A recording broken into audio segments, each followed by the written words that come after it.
One of my favorite CIOs is Alistair Erskine out over at Emory. So they're standing up a new hospital. Could we only deploy Macs in that hospital? Okay, first of all, how many CIOs do you know that are even going to ask that question? And he goes, it's more energy efficient. He went through 8 things. He goes, it's just a better platform.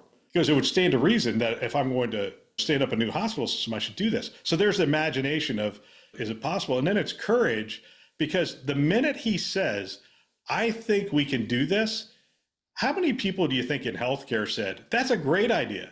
I would say it's 80-20. 20% were like, that's cool. And 80% were like, why waste your time doing that? I think it's imagination, and I think it's courage.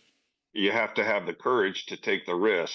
Every time we did this kind of virtualization thing, the nurses, the people who are seeing the patients, absolutely love. I got a quote from one of the nurses that says, it's been 17 years, and this is the first good thing IT has done.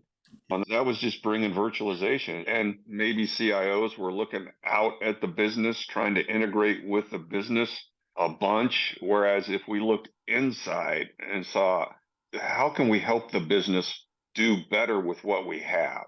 Not build some ACO and digital front door or something like that, but let's take a look at what we have. My deal as CTO was make technology as transparent as possible to our clinical and business users. And that's what we're not doing, is we're stuck in that, okay, they're used to doing this login via this way and the time it takes and so on and so forth. So I'm going to let that go, when that is one of the places that you could most delight your users, is right there in speeding up what they have to do every single day.